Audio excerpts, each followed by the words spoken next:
Hey guys, it's Steve with No Prep Fam. Thank you for joining us right now. We are on our way to Adel, Georgia for the third No Prep Kings event. Pretty excited about it. But right now, we're going to get into some details from the second event. From talking to drivers, to seeing their social posts, and just about the races in general. Just going to go through the lineup. I know you guys have seen most of the races, but I didn't see any brackets that were actually put out there where you could see all the matchups on one screen. So we're going to go ahead and do that, highlight some of the notable ones, and you guys are going to be able to comment and let me know your thoughts as well. So the first topic I want to talk about is Doc from the 405. He did not race his way in. He obviously had to, considering the first event in Hebron, Ohio. He did not make it into the Invitational. So when they got off the trailer here in Florida, Jupiter, Florida, he didn't get to grudge race. The first time that he hit the track, he had to win. He had to. So he did not, unfortunately. But guys, listen, I see a lot of your comments on there. People are saying, Doc, man, he just doesn't have it anymore. He needs to get another driver. Hey, look, this is Street Beast Doc, the OG.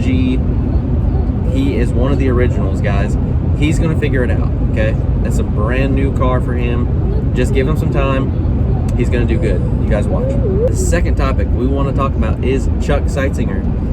He is going to have his new car ready for the fourth event in Cordova, Illinois. So right now we're heading to Adel, Georgia for the third event. Following weekend is going to be off for 4th of July. The following weekend, in 3 weeks, is Cordova, Illinois.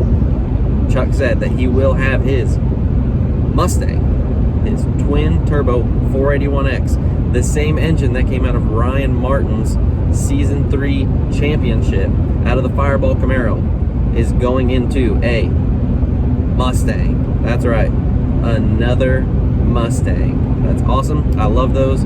I absolutely love Fox bodies. Always have, always will. Hopefully one day I'll get one, but excited to see that car. Is it bad?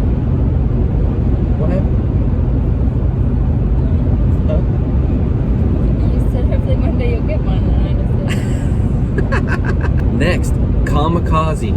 So we talked to him during the pit tour also, and he said, you know, I don't really know, didn't really give a day in mind. This is why. He ended up getting on the loudspeaker with Boosted during the event before everything got started, and Boosted called him out. He says, Kamikaze, everyone wants to know, when is your vet going to be ready? He said 1 month. Well, today's the 24th. If we look 1 month out, there's going to be an event every weekend besides the first weekend in July. So will he have it ready for the end of July? Or is he going to push it out and say, you know, it's not quite ready for the end of July, and then we have 3 weeks off, and the next event isn't until the end of August. So just be watching. In the next month or so, it looks like Kamikaze may have that vet ready, and we'll see him out on the track and hopefully competing. Next topic, if you watch the races, you already know this. Kai Kelly was in Showstopper again. I'm thinking, he borrowed it again? His other car is not ready? Come on, this is the first points race. What are you doing? I talked to him, as you may have seen in the pit tour also. He bought Showstopper back from Jeff Martin. I called it the first week when we were in Hebron. He went to the finals with Ryan Martin and lost by a nose. Yes, he did. Kai Kelly is not going Pro Charger like a lot of other guys are that are competing in the top. He is staying with that Pat Musey nitrous-powered engine. Now for one of the biggest topics of this video, Dominator. Dominator is finally going to be at this event in Adel, Georgia. Seen several posts from him on his Facebook page. If you haven't already, go ahead and follow him, Dominator. That's right. Dominator is going to be there with his Dart. It does not have the Daytona front end on it, however. I seen in the comments it looks like he's still working on that, so he has a Dart front end on it. But the biggest, the the most crazy thing that you ever saw. Dominator went pro charged. That's right. He took those twin turbos, he threw them out the door like a lot of other people, and hopped on the Pro Charger bandwagon. So I am super hopeful that Dominator is going to be competitive this year. It's been a while. He's been at the bottom on the list in the OG Street Outlaw show for quite a while. Yeah, he might get up to 5th every now and then if, you know, someone knocks the tires off or whatever. I think he got lucky. He did not have that twin turbo setup in that car the way that he wanted, the way that he wanted to compete and be in the top of the list. So going Pro Charger was a smart idea. I'm looking forward to see how Dominator does this weekend. Chill out. Yeah.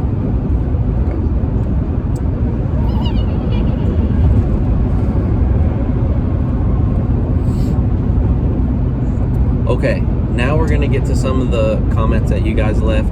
The biggest one, and I appreciate everyone's feedback on this, is that during the races that I tape, you guys cannot always see the win line. You can't hear boosted with the announcements. That is my fault. That's on me. I will get better at that. This event, what I'm going to do, I'm going to go ahead and just turn the camera after the race is done and let you guys know who won, make a small comment, just so everyone is 100% completely clear. I also have some other things in the works that I want to try here in the upcoming races to see if I can't get you guys a second shot, maybe at the finish line. We'll see. Be watching for that. Lastly, before we get to the actual race recap and start looking at the actual breakdown of each matchup for every round, I want you guys to know that I am so thankful. Me and my family are super thankful for you guys. You answered the call. You went out, you subscribed, you liked, you watched, you commented, and we not only went over 1,000 subscribers and got monetized in less than 24 hours after we applied, but we are over 2,000 subscribers already, and we're only going into our second event with this channel. So thank you guys. This is a dream, absolutely a dream come true for us to be able to go around to these races and watch these guys compete, bring you guys up-to-date content, because that's what we want. And it just so happens that you guys like it, and we are just super appreciative. Thank you guys so much for all your comments, your support, your shares, everything. Just thank you. All right, guys, let's take a look at these races from the first round of the second event for NPK Season 4. Now, let's take a look at some of the matchups from first round of the second event for NPK Season 4. The first notable race was the second matchup, Monza versus Disco Dean. It was a close race. You know, the track was hot.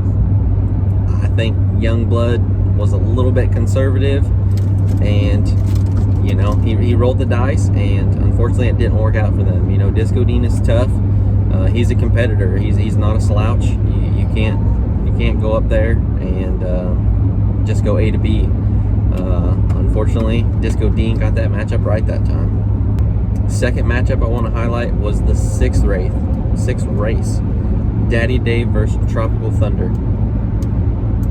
Wayne's, I got to get this name right. Someone corrected me in the comments, and I appreciate that. I want to get names right. It was Smozanik, right? You know who you are out there. Comment below. Did I get it right? Smozanik. Wayne Smozanik upset Daddy Dave.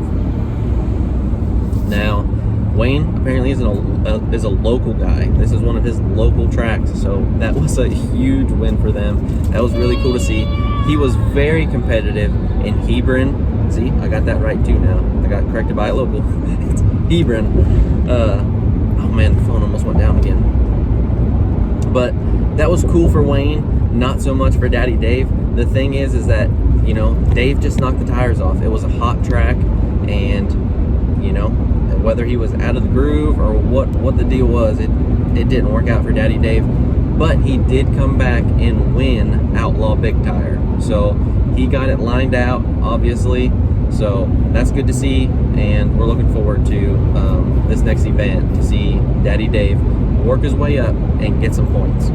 The very next matchup was the 7th matchup, and that was Eric Kvalball versus Jeff Lutz. Look, there's a lot of comments on Jeff Lutz being out there and the comments of hitting the wall, okay? Look, Jeff Lutz pulled the short straw in Team Attack. There's 2 guys on each team that are going to pull a short straw every Friday from now on for this event, for these events. And Jeff Lutz went to the finals, okay? He lost to Kai Kelly right after he hit the wall. You can't take anything away from the guy. He was out there putting it all on the line and got a little bit upset on the big end, okay? It's going to happen to anyone. So, you know, I say just lay off. Jeff did a great job. And this Eric Kvalball, I can't take anything away from the guy. He has a beautiful new style vet from California. He traveled clear from California. That's huge. And the guy went rounds. So good for him. Better luck for Jeff in this event. The next matchup was the 10th matchup, B-Rad versus Jerry Jansen. Now, for me, this was an upset. B-Rad over Jerry. Why? Look, B-Rad's been doing it for a long time. Absolutely. He's an OG. He has gone out there and gone rounds season after season. But for me, Jerry Jansen has a pro-charged Hemi, and his equipment is top-notch. I have seen him run. He went rounds in Hebron, and I expected nothing less. So this matchup for me was a surprise. The 11th matchup was Justin Swanstrom versus Scott Taylor. Another hard draw for Justin Swanstrom. 2 weeks in a row for round 1. First week in Hebron versus Ryan Martin. Lost by a bumper. I didn't see the finish line photo from this one, but I bet you the gap was very similar. He gave Scott Taylor a run for his money. You seen most likely on Justin Swanstrom's channel, Justin Swanstrom 69. He is making changes already. He does not want to get outran again on the big end by anyone. So he's on top of it. Be looking out for him. We're hoping to see Justin get out of the first round for this third event. A couple more matchups I want to highlight.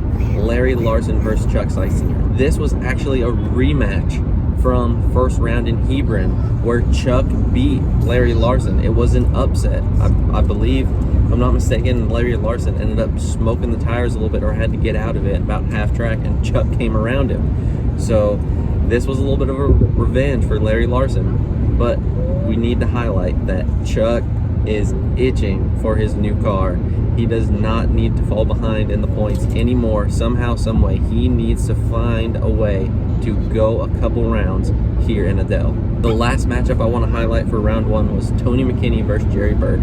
Obviously, this was a big one. Jerry Bird ends up getting loose before half track and does a 180, smacks the wall in the opposing lane, does a 360, and the car is pretty beat up.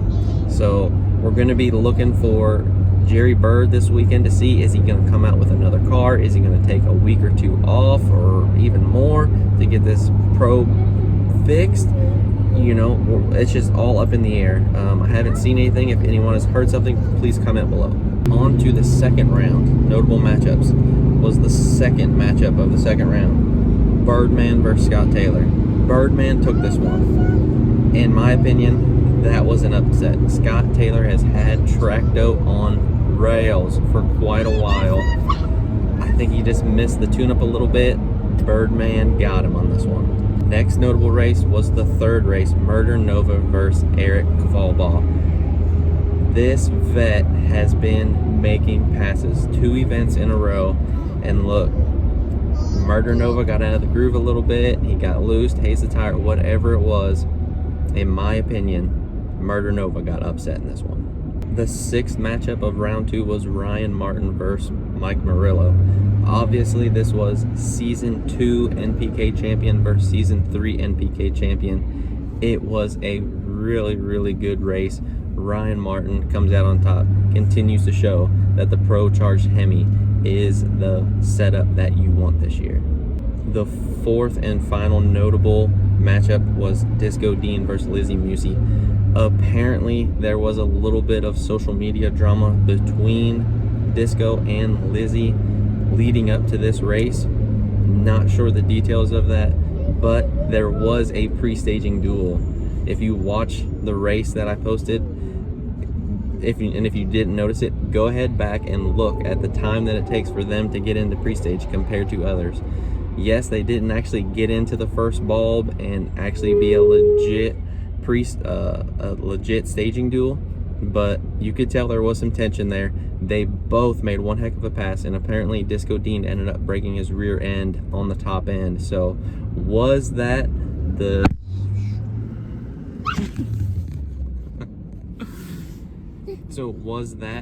issue that caused him to lose? Was it after the finish line?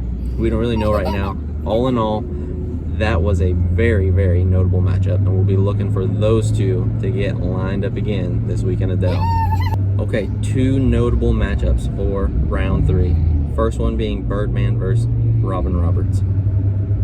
Not taking anything away from Birdman. Don't hear me take anything away from him.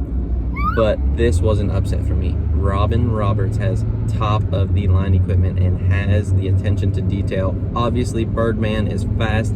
He's the NPK Season 1 champion. But for me, this was an upset. Let me know what you guys think in the comments. Second matchup I want to highlight was Lizzie Musey versus Eric Cavalbaugh. Not necessarily because it was an upset, because Lizzie won. I'm not surprised about that with that Pat Musey power and the history that she has, especially coming from last season. Camden, I'm trying to do a video here, bud. The second matchup I want to highlight for round 3 was Lizzie Musey versus Eric Cavalbaugh.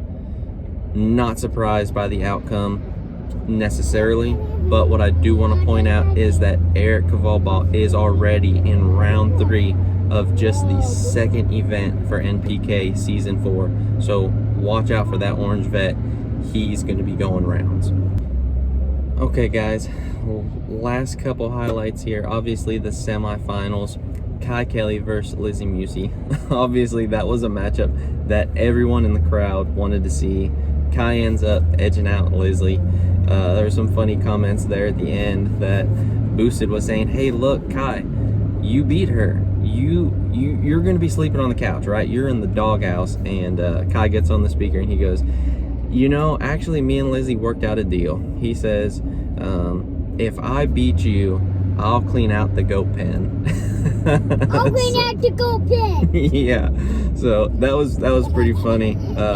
Some cool little details with them. They got 4 goats apparently, and apparently Lizzie doesn't like cleaning out the barn. So Kai won. Sorry, man, you got to scoop the crap.